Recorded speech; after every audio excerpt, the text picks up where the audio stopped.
जी अस्सलाम वालेकुम dear students, अगर आप लोगों को आवाज़ क्लियर आ रही है और डिस्प्ले क्लियर है तो प्लीज़ एक बार हैंड रेज कर दीजिए। यार स्क्रीन ही डिस्प्ले नहीं हो रही, सिर्फ तस्वीर आ रही है। खुरम साहब को बुलाएं यार।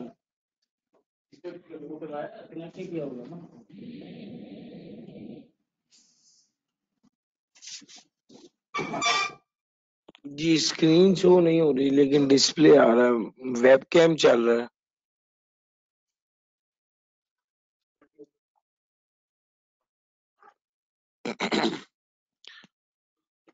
खुरम साहब आपने मुझे कहा कि ऊपर सब रेडी है। यार आप आए ही नहीं यहाँ पे। भाई आप में से किसी ने इनको देखा है? यार इतने बच्चे तो झूठ नहीं बोल रहे, इसका मतलब है आप झूठ बोल रहे हैं। नहीं आप झूठ बोलते हैं भाई।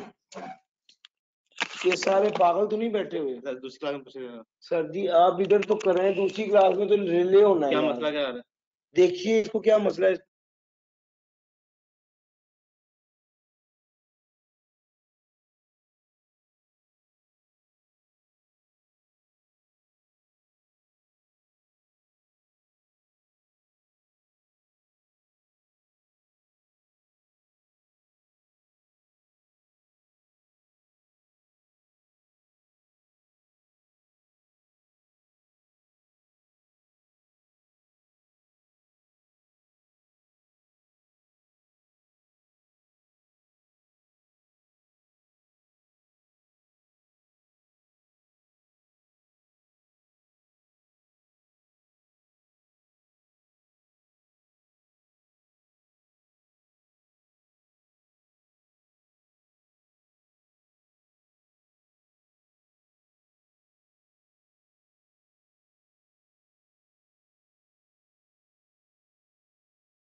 जी देखिए अस्सलाम वालेकुम डियर स्टूडेंट्स, क्या ऑनलाइन क्या लाइव वालों को आवाज क्लियर आ रही है?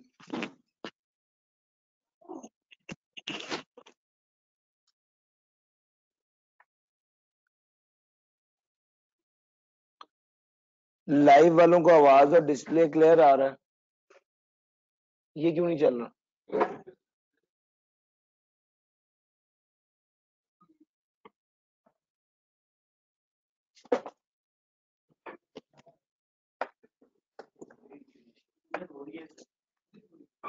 उधर डिस्प्ले हो रहा है, इसको दोबारा ज्वाइन कर लीजिए बंद करके।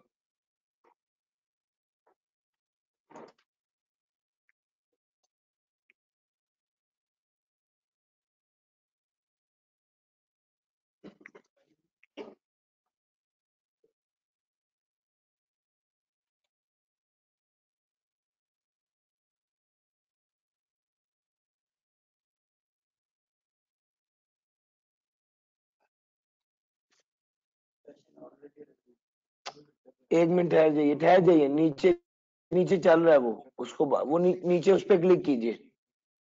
इसको दोबारा ना चलाओ, उस पे क्लिक करो, साथ वाले पे।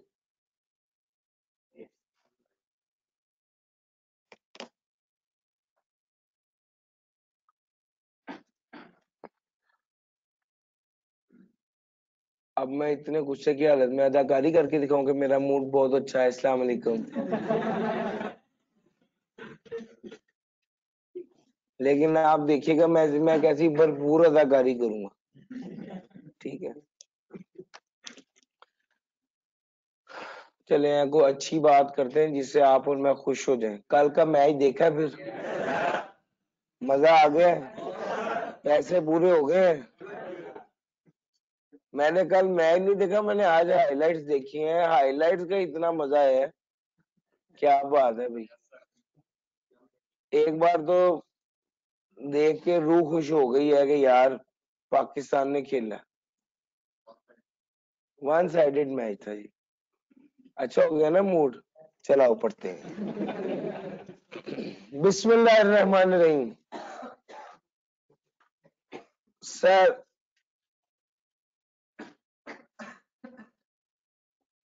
सर एक एफटीआर की इनकम होती है।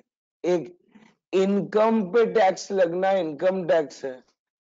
एक एफटीआर की इनकम है और एक एनटीआर की इनकम। ठीक है।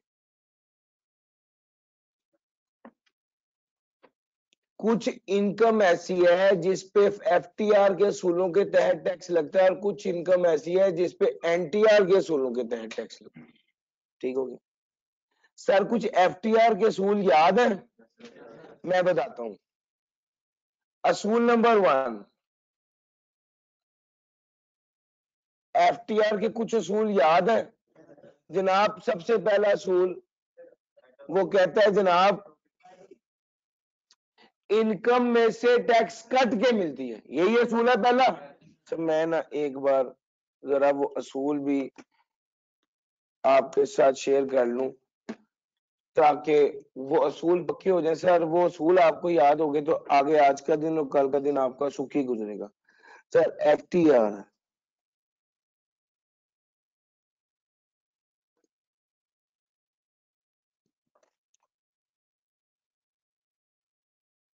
एफटीआर में पॉइंट नंबर 1,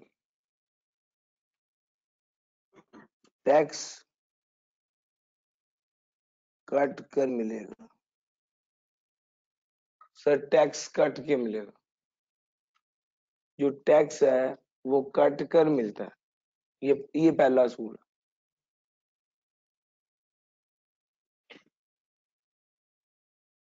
वो कहते हैं कि टैक्स जो है वो कट के मिलेगा, इनकम पूरी नहीं मिलेगी। अगर किसी बंदे को डिविडेंड इनकम मिलती है 1 लाख रुपए, तो 15,000 टैक्स कटने के बाद 85,000 उसको मिलेगा, पूरा 1 लाख। दूसरा असूल, कोई एक्सपेंस अलाउड एज डिडक्शन नहीं होता। कोई एक्सपेंस अलाउड एज डिडक्शन नहीं होता। कोई एक्सपेंस अलाउड एज डिडक्शन नहीं होता। सही है हमारा दूसरा है। इनकम में से कुछ भी माइनस करने की इजाजत नहीं होती। ये जो ग्रॉस अमाउंट है इस पे टैक्स लगता है। ये जो ग्रॉस अमाउंट है इस पे टैक्स लगता है।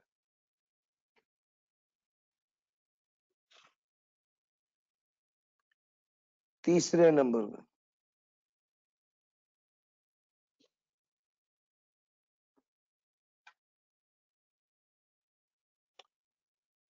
सर, एफटीआर के तहत जिस इनकम पे टैक्स लगता है ना वो हेड ऑफ इनकम में शामिल होती है, ना वो टोटल इनकम में शामिल होती है, और ना ही वो टैक्सेबल इनकम में शामिल होती है। सर कह क्या रहा हूं, हेड ऑफ इनकम के तहत जिस इन एफटीआर के तहत जिस इनकम पे टैक्स लगता है ना वो हेड ऑफ इनकम में शामिल होती है, ना वो टोटल इनकम में शामिल होती है, और ना ही वो टैक्सेबल इनकम में शामिल होती है। Sir point number 4, point number 4,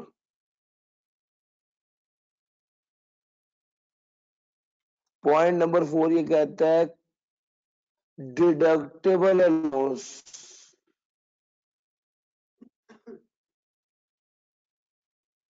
less नहीं हो सकता। डिडक्टेबल अलाउंस को माइनस करने की इजाजत नहीं होती। पॉइंट नंबर 5,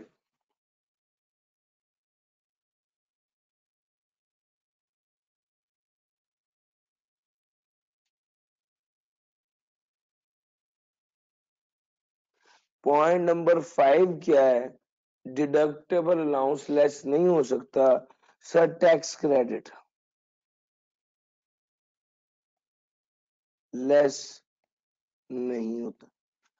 टैक्स क्रेडिट भी टैक्स लायबिलिटी में से लेस नहीं होता सर। जो टैक्स डिडक्ट हो गया वो फाइनल टैक्स होगा और मजीद कोई इनकम टैक्स नहीं लगेगा। लॉस वाला पॉइंट डिडक्टेबल अलाउंस के साथ ये कि कुछ माइनस नहीं होगा, ग्रॉस अमाउंट भी होगा। सर जो टैक्स डिडक्ट हो गया है वो फाइनल टैक्स होगा और उस पर कोई मजीद इनकम टैक्स। सर इसका मतलब ये है कि ये 85,000 जो है, 85,000 जो है, इस पर किसी किस्म का कोई इनकम टैक्स नहीं लगेगा। सर जी ये वाली बात भी हो गई।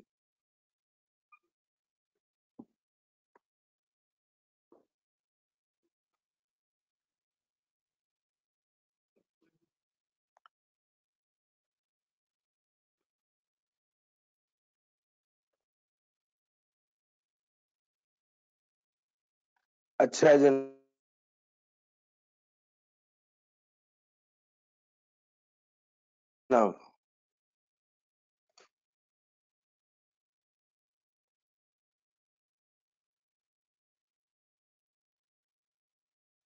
एक स्टूडेंट ने कहा टेस्ट कब डिस्कस करना है, उसके हवाले से प्लान यही कर रहा हूँ कि अपकमिंग वीक में इंशाल्लाह एक टेस्ट लेंगे और एक टेस्ट आपसे डिस्कस भी करना है, वो इंशाल्लाह इसी वीक में प्लान है। अच्छा जनाब, एफटीआर इनकम के हवाले से ये 6 पॉइंट आपके साथ डिस्कस हो गए। एक पॉइंट और है सर, एफटीआर इनकम पे टैक्स काट के मिलता है, लेकिन हर इनकम जिस पर टैक्स, सर ये बड़ी काम की बात है, हर इनकम जिस पर टैक्स कटा हुआ हो वो एफटीआर इनकम नहीं होती। सर एफटीआर इनकम पे टैक्स काट के मिलता है, लेकिन सैलरी पे भी टैक्स काट के मिलता है, तो इसका मतलब ये नहीं है कि सैलरी एफटीआर इनकम। ठीक हो गया सर, ये एक जनरल डिस्कशन थी जो एफटीआर के हवाले से मैं कर चुका हूं। जरा एफटीआर को मजीद डिस्कस करते हैं। Dividend includes any distribution by a company to its shareholder out of its accumulated profits. Dividend में क्या शामिल है? Distribution by a company to its share holder out of its accumulated profits. Sir आपको याद होगा मैंने एक जुमला लिखा था क्लास में, बता क्या लिखा था? प्रॉफिट्स का वो हिस्सा, प्रॉफिट्स का वो हिस्सा जो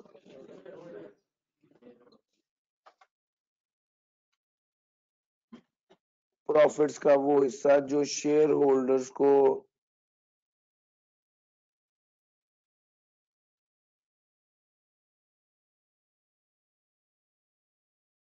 तकसीम किया जाता है, प्रॉफिट्स का वो हिस्सा किया जो शेयर होल्डर को तकसीम किया जाता है, उसे डिविडेंड कहते हैं।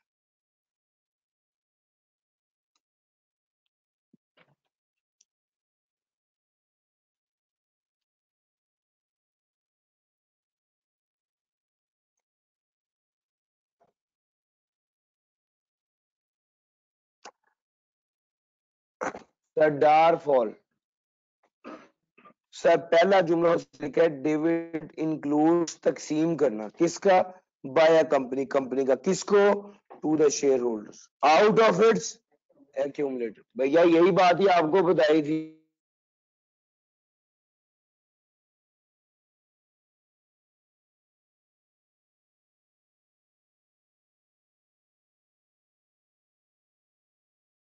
ना सर जी 7 चीजें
अब वॉइस क्लियर है सर? डार फॉल को आपने लिखना है इसहाक डार से। सर जबकि नून ली गई है, इसहाक डार का फॉल ही चल रहा है ना सर, उससे याद रखिए डार फॉल। सर जी वन बाय वन डिस्कस करते हैं। डी फॉर डिबेंचर, डिबेंचर और डिपॉजिट सर्टिफिकेट। एक पूरी क्लास के बाद एक स्टूडेंट ने पूछ लिया सर डिबेंचर क्या होता है, तो मुझे फौरन रियलाइज हुआ कि ये मुझे फौरी साथ ही बता देना चाहिए। सुन लीजिए डिबेंचर क्या है। सर कंपनी दो तरह के इंस्ट्रूमेंट इशू करती है, एक शेयर और एक डिबेंचर। शेयर एक ऐसा इंस्ट्रूमेंट है जिसके जरिए प्रॉफिट में हिस्सा मिलता है।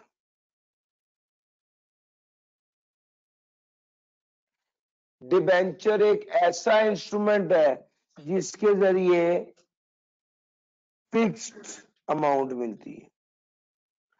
सर एक इदारा कहता है मैं 10% डिबेंचर नोट इशू करूंगा, इसका पता क्या मतलब है? 10% सूद मिलेगा। सर जहां पे अमाउंट फिक्स हो जाए वो क्या हो जाता है? सूद हो जाता है। वो इंस्ट्रूमेंट जिसके जरिए कंपनी सूद देती है उसे डिबेंचर कहते हैं। वो इंस्ट्रूमेंट जिसके जरिए कंपनी प्रॉफिट में शराकत देती है उसको शेयर कहते हैं। और भाई बात समझ आ रही है? दोनों इन्वेस्टमेंट ही है।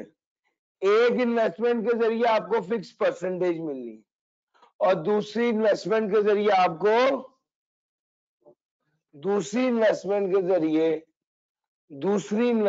जरिए आपको जो है वो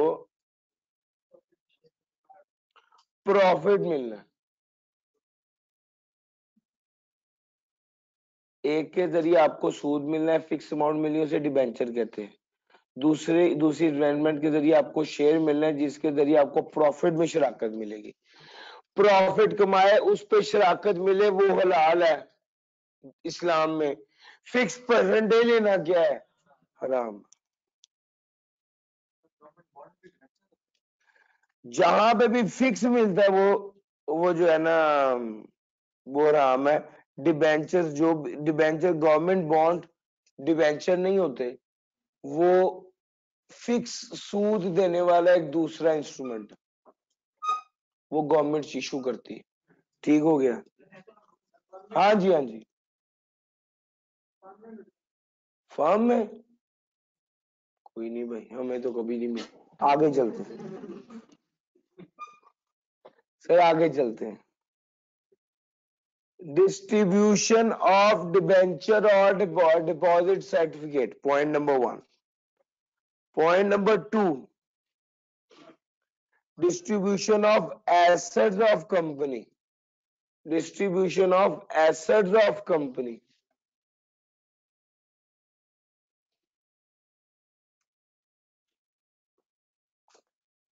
sir distribution of asset of the company का क्या मतलब है? यानी कंपनी के एसेट्स की डिस्ट्रीब्यूशन। सर प्रॉफिट के हिस्से के तौर पे अगर कंपनी के एसेट दे दिए जाएं तो वो भी डिविडेंड होगा। प्रॉफिट के हिस्से के तौर पे अगर कंपनी डिबेंचर दे दे तो वो भी डिविडेंड होगा। प्रॉफिट के हिस्से के तौर पे, या लिक्विडेट हो रही है सर, डार फॉल है, आर पहले करते हैं। रिडक्शन ऑफ कैपिटल, ये भी बहुत से स्टूडेंट्स को नहीं समझ आता सर। वो ये है कि जी अगर शेयर कैपिटल था 100 रुपए का और उसमें से 10 रुपए का शेयर कैपिटल कंपनी ने वापस खरीद लिया, यानी शेयर कैपिटल रिड्यूस हो गया। शेयर कैपिटल अगर रिड्यूस हो गया है तो इस शेयर 10 रुपए का शेयर कैपिटल ऐसा है जो कंपनी ने वापस खरीद लिया। सर कंपनी जब लोगों को शेयर कैपिटल देती है तो उसे कहते हैं शेयर कैपिटल इशू करना, ठीक है। कंपनी जब वापस ले लेती है तो इसको कहते हैं बाय बैक करना, यानी शेयर कैपिटल को रिड्यूस करना। सर जब शेयर कैपिटल इशू किया जाता है शेयर कैपिटल इंक्रीज होता है। जब कंपनी शेयर कैपिटल वापस खरीदती है तो शेयर कैपिटल, सर 10 रुपए का शेयर कैपिटल 12 रुपए का खरीदा। सर ये जो शेयर कैपिटल की रिडक्शन के वाले से पेमेंट की है, 2 रुपए ऊपर जो पेमेंट की है, सर ये भी डिविडेंड ट्रीट होगा। अगर सर देखिए, सुन लीजिए, उसमें पॉइंट ये है कि आपने जब शेयर वापस बाय करने हैं, जो जो एक्यूमुलेटेड प्रॉफिट में से पैसे देंगे वो क्या होगा जनाब? सर वो डिविडेंड होगा। हमारा रूल ये है कि असल जर नहीं बल्कि मुनाफे में अगर कोई पैसे दिए जाएं तो वो डिविडेंड होगा। सर डिविडेंड एफटीआर इनकम है, डिविडेंड एफटीआर इनकम है। सर DAR, डार फॉल एफ, सर एक फॉरेन कंपनी, इसको समझाता हूं सर। सर सेल थी 100 रुपए की,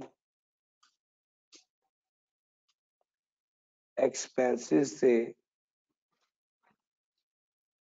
30 रुपए। सेल में से एक्सपेंसेस माइनस कर दिए, पीछे बचे 70। सेल थी 100 रुपए की, एक्सपेंसेस थे 30 के, और इसके बाद ये बन गया था प्रॉफिट। इसमें से टैक्स लेस किया, लेट से 7 रुपए का, तो ये बन गया प्रॉफिट आफ्टर टैक्स। सर बात जरा ध्यान से सुनिएगा, ये प्रॉफिट आफ्टर टैक्स कितना बन गया? 63। जो बात समझने वाली है, अगर ये फॉरेन कंपनी हो,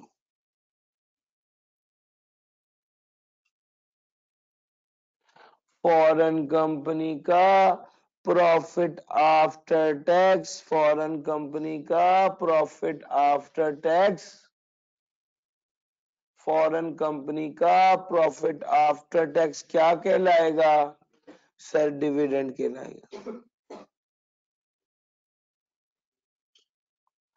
फॉरेन कंपनी का प्रॉफिट आफ्टर टैक्स डिविडेंड कहलाएगा। जी भाई, कोई अगर सर सुनिएगा, sir after tax profit of a branch of foreign, after tax profit of a branch of foreign company operating in Pakistan. Sir कोई फॉरेन कंपनी जो पाकिस्तान में ऑपरेट कर रहा है उसका आफ्टर टैक्स प्रॉफिट हो, यानी foreign company operating in Pakistan का आफ्टर टैक्स प्रॉफिट क्या कहलाएगा? डिविडेंड कहलाएगा। सर इस अमाउंट को डिविडेंड कह देंगे। सर जी अगली बात, D A R F, sir अगला ए आ गया। ए क्या है?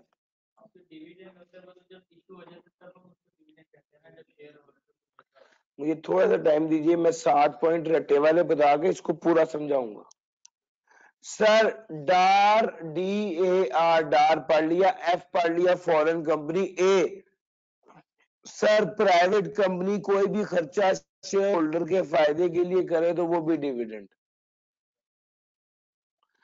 Sir first L is for liquidation, liquidation of the company, liquidation of the company की डिस्ट्रीब्यूशन पे, लिक्विडेशन ऑफ द कंपनी की डिस्ट्रीब्यूशन पे,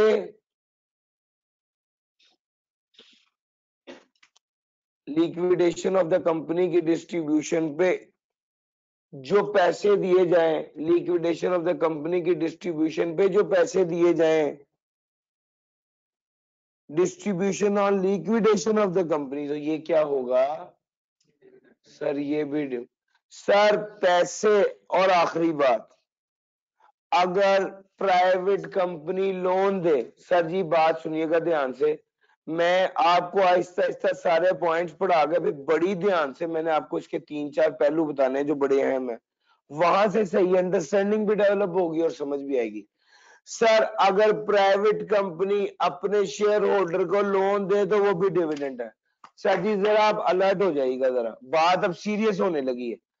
सर जी डार फॉल में ये 7 चीजें डिविडेंड कहलाती है, ये 7 चीजें डिविडेंड कहलाती हैं। सर कौन कौन सी? पॉइंट नंबर 1 जी डिबेंचर्स देना, पॉइंट नंबर 2 एसेट्स देना, point number 3 reduction of capital पे डिस्ट्रीब्यूट करना, पॉइंट नंबर एफ से फॉरेन कंपनी का प्रॉफिट आफ्टर टैक्स, फिर ए से अमाउंट प्राइवेट कंपनी लगाए शेयर होल्डर के फायदे के लिए, लिक्विडेशन ऑफ द कंपनी को डिस्ट्रीब्यूट करना, और लास्ट क्या था? लोन को। सर प्राइवेट कंपनी अगर लोन दे अपने शेयर होल्डर को, सर ये 7 पॉइंट मैंने अच्छे से पढ़ ली। सर अब मुझे 2 बातें आपको बतानी है। सर डिविडेंड एफटीआर इनकम है। सर एफटीआर का मतलब जब भी मैंने बोला आपके जेहन में फौरन क्या आना चाहिए था? सर इसका मतलब था टैक्स काट के मिलना है। सर अगर एक बंदे को 1 लाख रुपए का डिविडेंड दिया तो इसका मतलब है उसे कितने पैसे मिले हैं? 85 रुपये मिले हैं।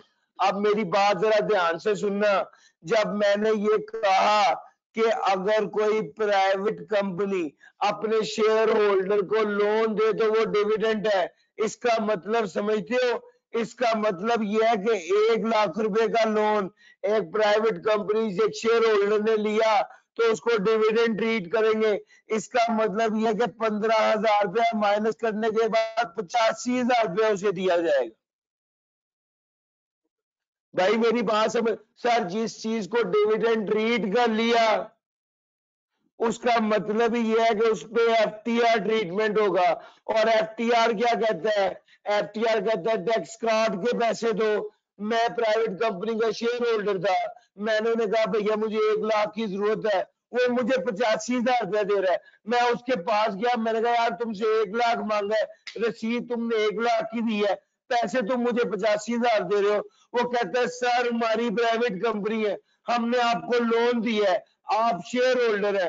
अब लॉ कहता है शेयर होल्डर को प्राइवेट कंपनी लोन दे तो वो डिविडेंड होगा, डिविडेंड एफटीआर इनकम है, 1 लाख में से 15,000 काट के 85,000 आपको दिए। और भाई बात समझ में आई है, ये गेम है, असल तो गेम ही यही है। फॉरेन कंपनी थी, सुनना सुनना सुनना, फॉरेन कंपनी थी, 63 रुपी प्रॉफिट आफ्टर टैक्स बना, टैक्स और उनका डिविडेंड है, मतलब समझते हो। और भाई डिविडेंड मुंह कर दिया तो सबसे पहले इस पे तो टैक्स लग गया, इस पे टैक्स कट के मिलेगा सर 63% पे 15% टैक्स कटने के बाद सर टोटल पावर को एक फ्रांस की कंपनी है, सुनना जरा, टोटल पावर को एक फ्रांस की कंपनी है, फ्रांस की कंपनी में पाकिस्तान ने बिजनेस किया, 100 रुपए की सेल थी, 30 रुपए के एक्सपेंसिस है, 70 रह गया, 7 रुपए टैक्स काटा, पीछे प्रॉफिट आफ्टर टैक्स रह गया, इस पे 15% टैक्स कटेगा मजीद, और बाकी अमाउंट निकालिएगा 63 का 15, 63 का 85% क्या बनता है?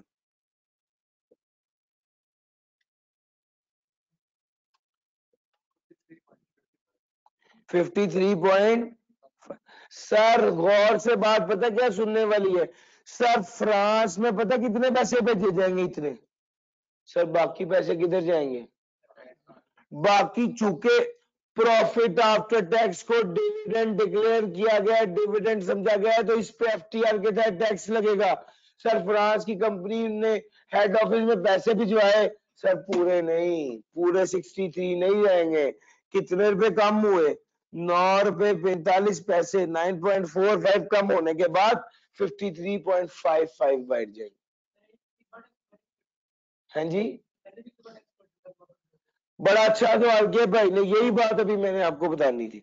सर जी सुनिएगा, वो बंदा परेशान हो गया, सर अभी तो टैक्स कट है, कंपनी को सांस तो लेने दे। और अभी 70 रुपए मुनाफा हुआ था, 7 रुपए टैक्स देके भी तो आराम से बैठा नहीं है, तो 9 रुपए भी टैक्स लगा दिए। यही है ना सवाल आपका? सर जी गौर से देखे, ये कंपनी है, पर्पल से जो लिखा है वो क्या है? वो कंपनी है। सर कंपनी पे टैक्स लगा था, और ये जो डिविडेंड पे टैक्स लगा है, ये कंपनी का टैक्स नहीं है, ये इंडिविजुअल का टैक्स है। तो भैया 2 पर्सन अलग है, उस पे 2 तरह के टैक्स लग रहे हैं, 2 पर्सन अलग है, उस पे 2 तरह के टैक्स लग रहे हैं जी। सर जी कुछ समझ आई है? डिविडेंड जो, वो जिसको कहते हैं टिल्ले के मुंह से कह दिए डिविडेंड, डिविडेंड का मतलब है पैसे पूरे नहीं मिलेंगे, टैक्स कटने के बाद मिलेंगे, कोई खर्चा माइनस करने की इजाजत नहीं होगी। ये वाली इनकम ना हेड ऑफ इनकम में आएगी, ना टोटल इनकम में आएगी, ना टैक्सेबल इनकम में आएगी। ये वाली इनकम, इस पे ना डिडक्टेबल अलाउंस माइनस कर सकते हैं, ना टैक्स क्रेडिट माइनस कर सकते हैं। इस इनकम पे टैक्स कटने के बाद जो पैसे मिले, वो उस पे कोई मजीद इनकम टैक्स नहीं लगेगा, जो टैक्स लग गया वो फाइनल टैक्स होगा। सर जी इसको फाइनल टैक्स रिजीम, मैंने आपको डिविडेंड पढ़ाया है, और उसके जरिए फाइनल टैक्स रिजीम भी पूरा अच्छे से बता। सर जी आपको समझ में आया? यस और नो? सर जी अगर ये बात आपकी समझ में आ गई, अब अगली बात बड़ी कीमती। सर वो कहता है, अच्छा एक मिसाल सुनना, सर एक कंपनी के एसेट्स थे, नहीं, शेयर कैपिटल था 100 रुपए का, और एक्यूमुलेटेड प्रॉफिट से 50 रुपए के, ये आ गया 150।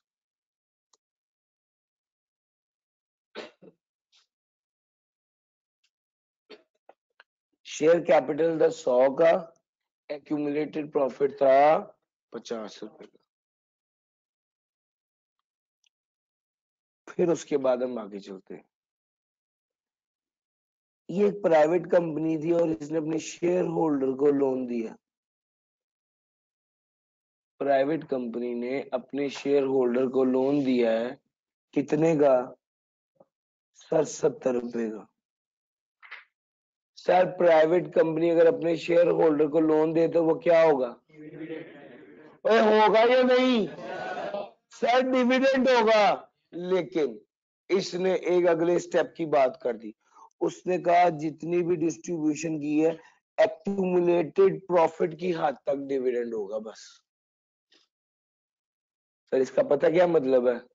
सर 50 रुपए तक डिविडेंड होगा, ये ऊपर वाले 20 डिविडेंड शुमार टैक्स वालों के मुताबिक ये ऊपर वाले 20 डिविडेंड नहीं कहलाएंगे। हाँ वो जो 50 है वो डिविडेंड कहलाएंगे। सर जी आपको मेरी बात समझ आई?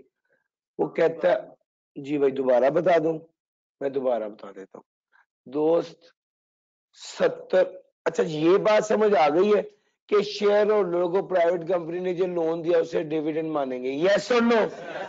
अगर ये बात समझ आ गई तो इससे अगला स्टेप ये है कि भैया डिविडेंड एक्यूमुलेटेड प्रॉफिट की हद तक होता है, यानी असल रास नहीं, जितने मुनाफे जमा किए हुए हैं सर ये एक्यूमुलेटेड प्रॉफिट है, जितने रिजर्व्स है उसमें से डिविडेंड दिया जा सकता है।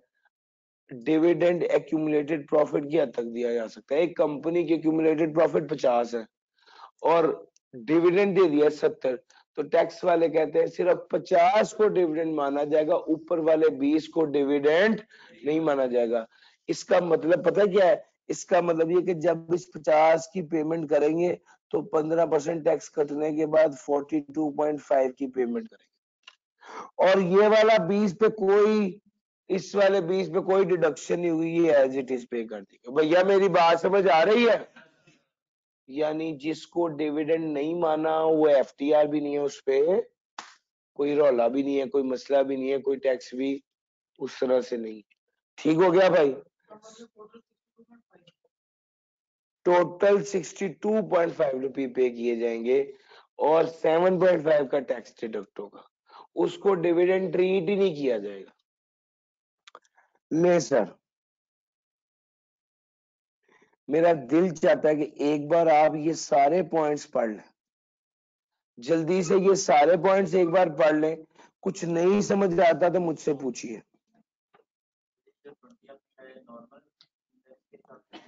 जो बंदा कंपनी लोन दे रही है उसकी लायबिलिटी है, जो लोन ले रहा है उसकी लायबिलिटी थोड़ी है, उसके लिए टैक्स वाले कहते हैं उसके लिए वो इनकम है।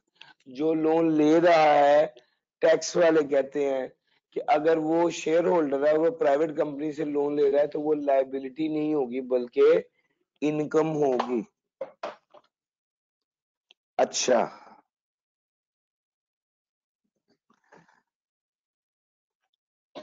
जी, फोर्थ पॉइंट है रिडक्शन ऑफ कैपिटल।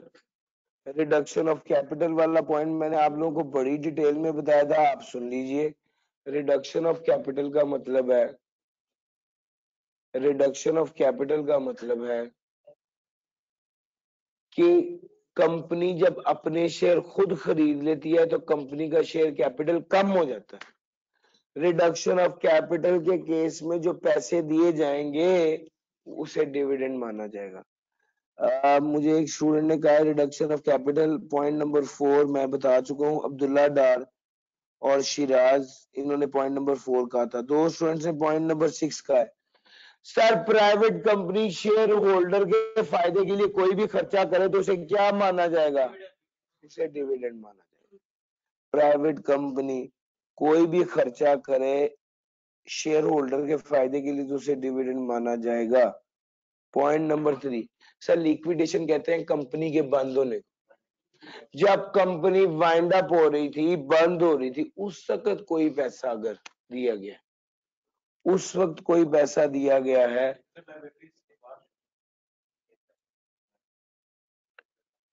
एक मिनट मैं जरा ये वाली पॉइंट बता दूं। कंपनी बंद हो गई, जो पैसे दिए जा रहे हैं उस वक्त शेयर होल्डर्स को आउट ऑफ एक्यूमुलेटेड प्रॉफिट, वो डिविडेंड। ठीक है, लास्ट वाली लाइन समझ नहीं आई, हूं आहिस्ता आहिस्ता पूरा ही पूछ लो। लास्ट वाली लाइन लास्ट बता देता हूं और उसके बाद आगे चलेंगे। सर एक स्टूडेंट ने सवाल किया ये 20 रुपए का क्या करेंगे? 20 रुपए वाली बात ही बता रहा हूँ लास्ट लाइन में। सर एक्यूमुलेटेड प्रॉफिट की हद तक जितनी अमाउंट पे की है और डिस्ट्रीब्यूट की है शेयर होल्डर को वो डिविडेंड है। एक्यूमुलेटेड प्रॉफिट से ऊपर अगर कोई अमाउंट पे की है तो वो डिविडेंड, तो उससे ज्यादा तक होगा। अगर एक्यूमुलेटेड 60 होता यही चाह रहे हो ना आप? तो फिर जितना डिविडेंड होगा सारा ही डिविडेंड माना जाएगा। सर मैक्सिमम डिविडेंड 50 होगा। अगर यहां पे क्यूमुलेटेड प्रॉफिट 100 होता और डिविडेंड 70 होता तो सारे का सारा डिविडेंड। डन होगी भाई बात? सर जी आगे चलूं? डिपॉजिट सर्टिफिकेट भी बिल्कुल डिबेंचर्स की तरह ही होते हैं, इसको फिलहाल ये समझ लीजिए, डिपॉजिट सर्टिफिकेट डिबेंचर ही है। 20 एनटीआर में आएगा। अच्छा उसमें होगा ये कि अगर आपको डिविडेंड वसूल हुआ है और उस पर टैक्स नहीं कटा हुआ तो वो एनटीआर इनकम होती है। चूंकि एफटीआर के लिए तो लाजमी है कि टैक्स कट के मिले, यस और नो? अगर डिविडेंड आपको मिला और टैक्स नहीं कटा तो वो एफटीआर नहीं होगा।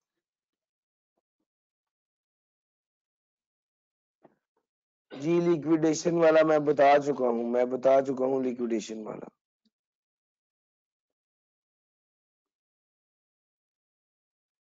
आवाज का मसला आ रहा है भाई? यार शानूर आवाज का मसला नहीं आ रहा। हाँ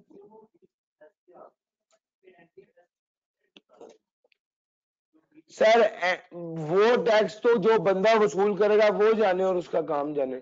और नॉर्मली देखो मेरी बात सुनो, अगर आपने लोन लिया है तो उसकी क्या स्टोरी होगी अभी आगे आ रही है, मैं बताता हूँ।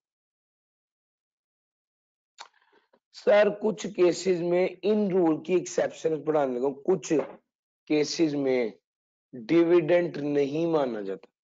सर सबसे पहली मिसाल सुनिए, लो जनाब, वो जो टोटल पार्को वाली कंपनी थी ना, उसको जब कहा ना कि भाई टैक्स दो, उन्होंने कहा भाई हमने भी 7 रुपए टैक्स दिए, उन्होंने कहा दोबारा 9 रुपए 45 पैसे दो, 9 रुपए 45 पैसे टैक्स दो। तो पार्को वाले कहते हैं हम इस टैक्स की बजाय ना अपना सारी मशीनरी वापस ही ले जाते हैं, आप खुद ही पेट्रोल का काम करें, हमें बाद में नहीं। तो फिर गवर्नमेंट ने कहा कि ठहर जाए, आप लोगों को मुस्तस्ना हासिल है, you are exception to the rule. अगर पेट्रोलियम एक्सप्लोरेशन और प्रोडक्शन की कंपनी होगी तो उनका प्रॉफिट ऑन डेट डिविडेंड नहीं तस्वुर किया जाए। क्या समझे? अगर पेट्रोलियम एक्सप्लोरेशन और प्रोडक्शन की कंपनी होगी तो उनका प्रॉफिट ऑन डेट डिविडेंड तस्वुर। सर हेडिंग देखिए, following payments are not dividend, और उसमें पहला पॉइंट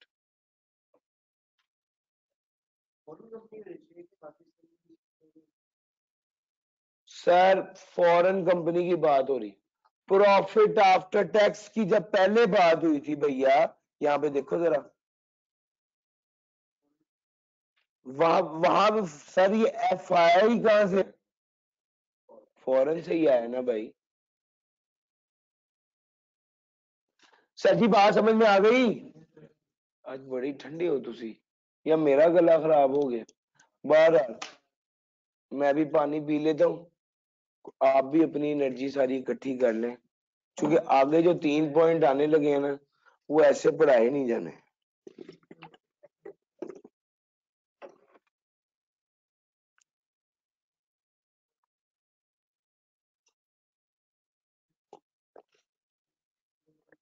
बिस्मिल्लाहिर्रहमान।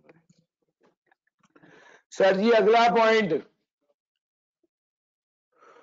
ये बात जरा ध्यान से सुनना यार, ये बात ध्यान से सुनना।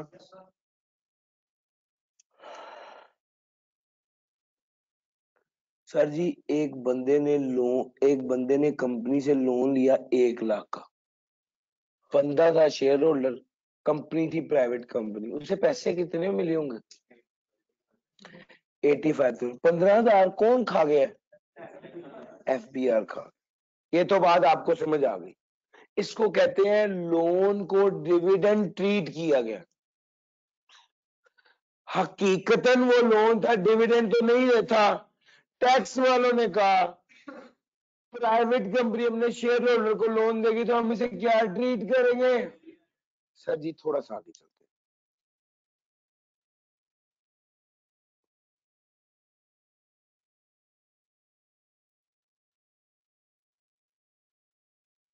थोड़ा सा आगे चलते हैं सर।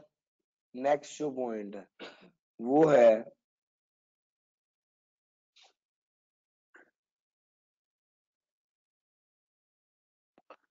अगर बाद में इसको सच्चे वाला डिविडेंड मिल गया 50,000 रुपये का,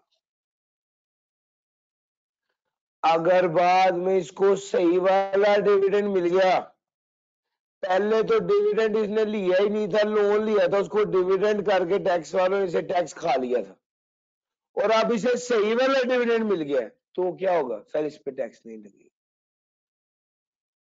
नो टैक्स। नहीं, सब्सिक्वेंट डिविडेंड पे टैक्स नहीं लेगा। अभी बात थोड़ी मुकम्मल हुई है, अभी तो बात आगे चलेगी सर जी। रंग बदल बदल के बात करूंगा।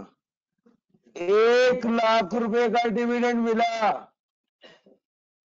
1 लाख का लोन लिया था जिसको क्या ट्रीट कर लिया गया? डिविडेंड। बाद में 1 लाख रुपए का असल में डिविडेंड मिल गया, इसको भी डिविडेंड नहीं माना जाएगा, कोई टैक्स नहीं लगेगा सर जी। अब बात आगे बढ़ गई है, रंग भी काला हो गया सर जी। अब 1.5 लाख रुपए का डिविडेंड असल में मिला, लोन कितना लिया हुआ था? 1 लाख का। डिविडेंड असल में कितना मिल गया? 1.5 लाख का। वो कहते हैं 1 लाख तक की अमाउंट को डिविडेंड नहीं मानेंगे और टैक्स नहीं लगाएंगे, ऊपर वाले 50,000 रुपए डिविडेंड मानेंगे और उसको टैक्स लगाएंगे। सर 1 लाख माइनस कर दें, ये जो पीछे रह गया ना 50,000, इस पे टैक्स लगेगा।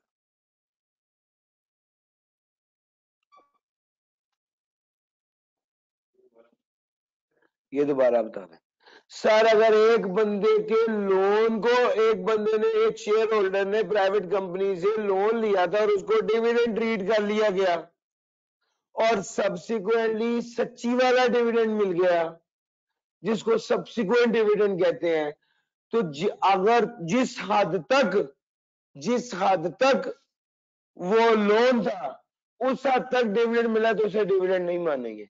अगर लोन से ऊपर वाली अमाउंट तक का डिविडेंड मिला है तो ऊपर वाली अमाउंट को, ये जो 50,000 है, इसको डिविडेंड माना जाएगा, इस पे टैक्स लगेगा। रन होगी बात। जब तक ये देते रहेंगे सर। वैसे सब्सिक्वेंट ईयर से मुराद आपने लोन लिया और उसके इमीडिएटली बाद जो डिविडेंड मिला उसकी बात कर जी। जी भाई, नहीं नहीं नहीं नहीं नहीं, ये अलग-अलग केस है।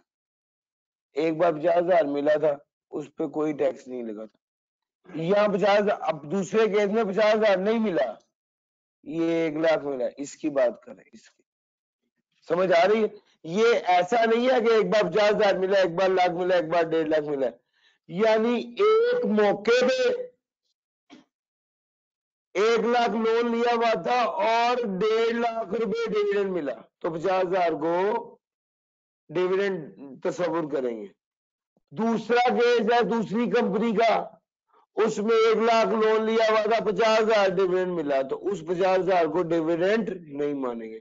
तीसरा केस है तीसरी कंपनी का। मेरी बात समझ आ रही? आप ये समझ रहे हो कि एक ही बंदे को पहले 50,000 भी मिला फिर लाख मिला, ऐसे थोड़ी होता है। डिविडेंड हर हफ्ते, जेब खर्च थोड़ी हर हफ्ते मिलना है। ये तो डिविडेंड इंटरम मिलेगा या फाइनल मिलेगा, ठीक हो गया। और नॉर्मली फाइनल ही ज्यादातर कंपनी देती है, इंटरम बहुत कम मिलता है, ठीक है, ये बात है। ये केस है, ये अलग-अलग केसेस हैं भैया, आप इससे कंफ्यूज ना होइएगा। ये केस ए है, ये केस बी है, ये केस सी है। डन होगी भैया बात जी। रजब रशीद ने कहा ये सिर्फ डायरेक्टर के लिए, एम्प्लॉय के लिए है। रजब भाई अल्लाह ताला आपको खुश रखे, ये शेयर होल्डर के लिए है, शेयर होल्डर के लिए है भैया।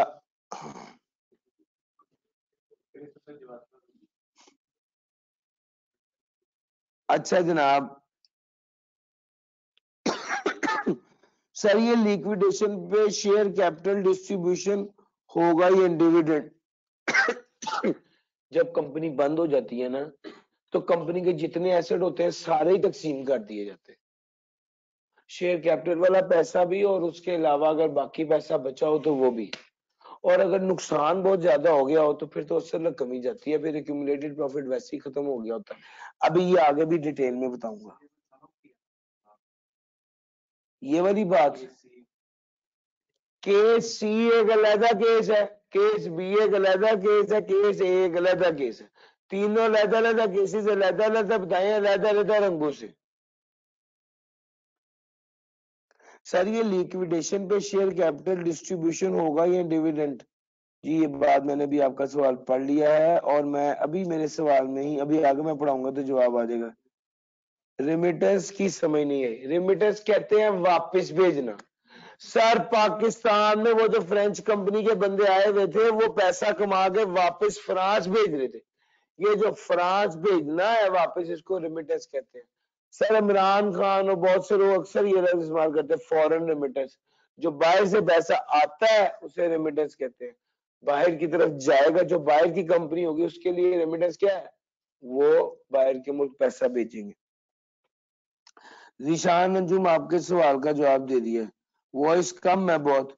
भाई आपके पास लैपटॉप में एक ऑप्शन होगी वॉइस इंक्रीज करने की, वहां से वॉइस इंक्रीज कर लें। या आपके पास अगर मोबाइल से सुन रहे हैं तो मोबाइल पे उल्टी साइड पे एक बटन होता है जिससे वॉइस इंक्रीज हो जाती है। मेरी तो वॉइस इतनी है और मैक्सिमम वॉइस ठीक है। और स्टूडेंट से जो हमारे साथ टीम है टी है उनसे भी बात की है, वो कहते हैं कि वॉइस बिल्कुल ठीक है। अच्छा जी सर, तो जो लोन को डिविडेंड ट्रीट किया है उससे टैक्स लिया था, फिर 15 का क्या हुआ, वो फिर वापस करेंगे? भैया मेरी बात सुने, 15,000 टैक्स वापस लेना, हमने उसके लोन उसके सब्सिक्वेंट डिविडेंड को सेट ऑफ कर दिया उसके साथ ना, सब्सिक्वेंट डिविडेंड को सेट ऑफ कर दिया। वो 15,000 क्यों वापस लेना, वो वापस नहीं लेना। वो सिर्फ एक केस में वापस लेंगे जब वो लोन वापस करेगा, ठीक है, तब वापस मिलेगा। सर केस सी में 50,000 को डिविडेंड कंसिडर करेंगे। जीशान अंजुम शाबाश, बिल्कुल ठीक कहा आपने। सैयद नबील ने कहा हेडफोन यूज करने करने का कह दें उससे आगे VAC एज करके कुछ लिखा हुआ है, मैं एहतियातन ये लफ्ज नहीं बोल रहा, उससे आवाज बेहतर आ जाएगी। तैयब खान ने कहा सर अगर एक इंटरम और एक फाइनल हो, भाई मैं ना इंटरम की बात करनी है यहाँ पे ना फाइनल की करनी है, ये इंशाल्लाह आप कंपनी लॉ में पढ़ेंगे। ये भाई ने मुझे जज्बाती कर दिया, मैंने गलती से कह दिया। डिविडेंड डिविडेंड होता है, उसमें बड़ी बरकत होती है। ये असल में हमारे स्कोप से बाहर की बात है। लोकल कंपनी का प्रॉफिट डिविडेंड नहीं किए, भाई ने सवाल किया ना। अच्छा कहते सर फॉरेन कंपनी जो है उसके प्रॉफिट पे तो उसके प्रॉफिट आफ्टर टैक्स को डिविडेंड कहते हैं, तो लोकल कंपनी भी तो डिविडेंड देती है, दोनों में फर्क है। सर लोकल कंपनी ने 63,000 रुपया प्रॉफिट आफ्टर टैक्स कमाया, इसने 30 रुपए का 30 मिलियन का लेट से डिविडेंड दिया, तो 30 मिलियन का जिसका एक्चुअल डिविडेंड दिया सिर्फ उस पे टैक्स लगेगा। जबकि फॉरेन कंपनी में ऐसा नहीं है। फॉरेन कंपनी में जितना प्रॉफिट आफ्टर टैक्स आया वो सारे का सारा डिविडेंड तस्वुर होगा और उस पर टैक्स लगेगा। समझ आ रही है? ये दोनों में फर्क है। ये भाई ने अच्छा सवाल किया है, इनका नाम था अब्दुल्ला उमर, शाबाश। मोहम्मद रमजान का डिविडेंड बाहर गया तो टैक्स लगेगा? अभी सारा बताया तो है दोस्त, प्रॉफिट आफ्टर टैक्स जो है वो डिविडेंड तस्वुर किया जाता है, वो पैसा बाहर जाता है, उससे पहले डिविडेंड काट लिया जाता है। लास्ट पॉइंट समझा दे जी, लास्ट पॉइंट है remittance of after tax profit. After tax profit पे रेमिटेंस जो मिलती है, लेकिन अगर वो मिले पेट्रोलियम एक्सप्लोरेशन और प्रोडक्शन पे तो उसे डिविडेंड नहीं माना जाएगा। सर ये दूसरा पॉइंट भी पढ़वा दिया सब्सिक्वेंट डिविडेंड वाला। सर तीसरा पॉइंट ये आसान है, ये शुक्र है आराम से आपको समझ आ जाएगा। लोन और advance by private company. Sir loan या advance by private company involve in lending. Sir involve in lending तो ये क्या बनेगा, ये डिविडेंड बनेगा। सर जी आखिरी पॉइंट है और ये काम का पॉइंट है। यार जिसका काम ही उधार देना है, लैंड करते हैं उधार देने को, जिसका काम ही लैंडिंग बिजनेस है, वो अगर लोन दे अपने शेयर होल्डर को तो वो डिविडेंड नहीं माना जाएगा। सर आज का आखिरी पॉइंट, और आसान है लेकिन ये पॉइंट में 3-4 बातें छुपी हुई है, इतना सिरपीट थी तो मैंने इसको लास्ट पे रखा है आसान लेकिन लिखा मुश्किल तरीके से हुआ है। मैं वन बाय वन आपके साथ डिस्कस करने लगा हूं, जरा मेरे साथ रहिएगा। और यार बिस्मिल्लाहिर्रहमान, मुझे आप एक बात बताइए,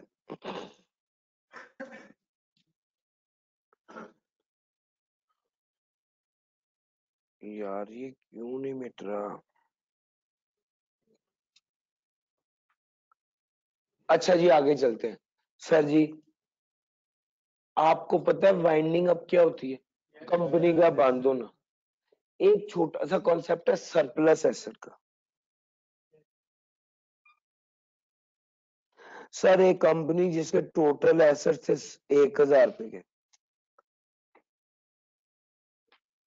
इसने डिबेंचर्स इशू किए हुए थे 500 रुपए के, प्रेफरेंस शेयर्स थे 200 रुपए के, और ऑर्डिनरी शेयर्स थे 300 रुपए के। सर ये प्रेफरेंस शेयर और ऑर्डिनरी शेयर क्या होता है? प्रेफरेंस शेयर एक ऐसा शेयर जिसको तरजीह दी जाती है, जिसको डिविडेंड भी पहले मिलता है और अगर कंपनी बंद हो जाए तो एसेट भी पहले मिलते हैं, जबकि ऑर्डिनरी शेयर वो शेयर होते हैं जो सबसे लास्ट में आते हैं, यही असल मालिक होते हैं। ठीक हो गया?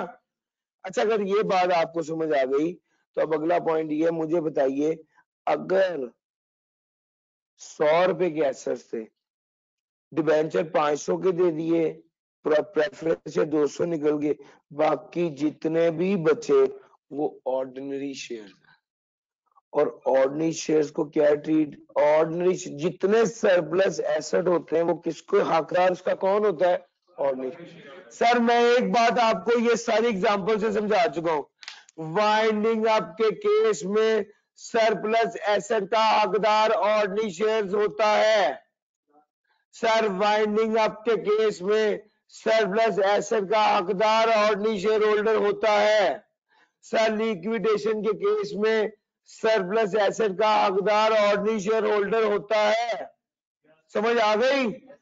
लिक्विडेशन के केस में सरप्लस एसेट का हकदार जो नहीं होता वो डिबेंचर होल्डर भी हो सकता है, वो प्रेफरेंस शेयर होल्डर भी होता है। यस और नो? इसका मतलब है मैं आपको ये बता सकता कि ये दोनों वाइंडिंग अप के केस में सरप्लस एसेट के हकदार नहीं होते। यस और no?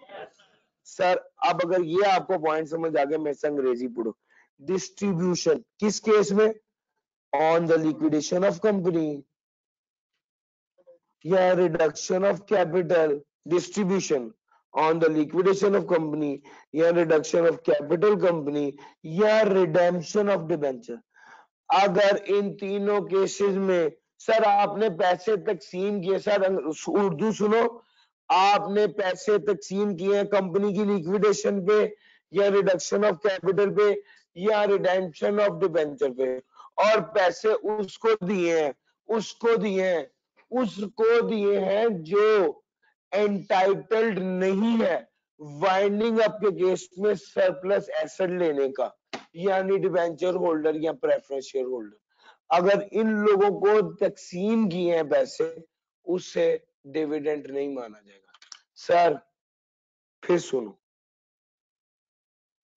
Reduction of capital, liquidation of company और रिडेम्पशन ऑफ डिबेंचर, इन तीनों केसेस में अगर आपने पैसे तकसीम किए हैं ऐसे लोगों को, ऐसे होल्डर्स को जो के लिक्विडेशन के केस में एंटाइटल्ड नहीं है सरप्लस एसेट का, उसको डिविडेंड नहीं कहा जाएगा।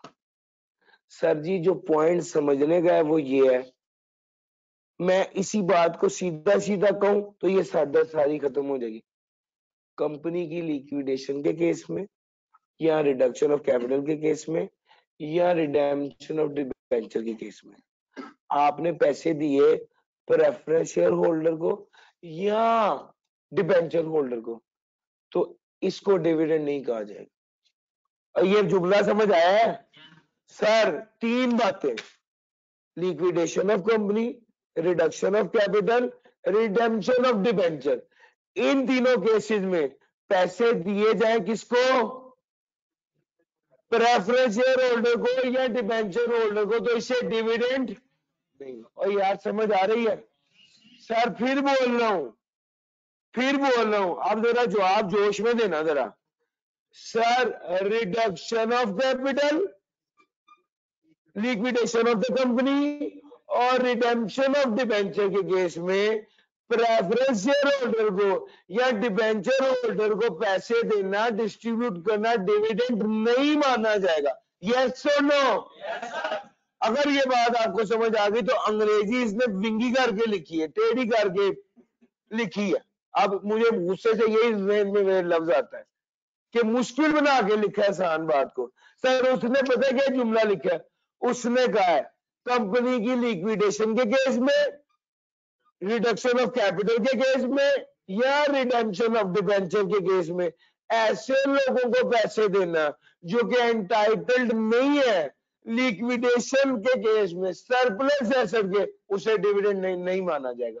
तो मैंने इसीलिए आपको बता दिया वो बंदे जो एंटाइटल्ड नहीं है सरप्लस एसेट के, वो बंदे जो एंटाइटल्ड नहीं है सरप्लस एसेट के, in the event of liquidation उनको क्या कहेंगे? प्रेफरेंस शेयर होल्डर या डिबेंचर होल्डर। सर इन लोगों को पैसे मिले कंपनी की लिक्विडेशन पे या रिडक्शन ऑफ कैपिटल पे या रिडेम्पशन ऑफ डिबेंचर के, तो उसे डिविडेंड नहीं माना जाएगा। और यार समझ आई? यस और नो? ले जनाब आज के लिए इतना ही था। जी जी बताइए। जी शेयर होल्डर थे ऑर्डनरी की बात हुई। रिडेम्पशन होता है वापस ले लेना, प्रेफरेंस शेयर होल्डर को वापस लेना तो रिडेम्पशन कहते हैं। ले जनाब आज के लिए इतना ही था। थैंक यू जी, अल्लाह हाफिज।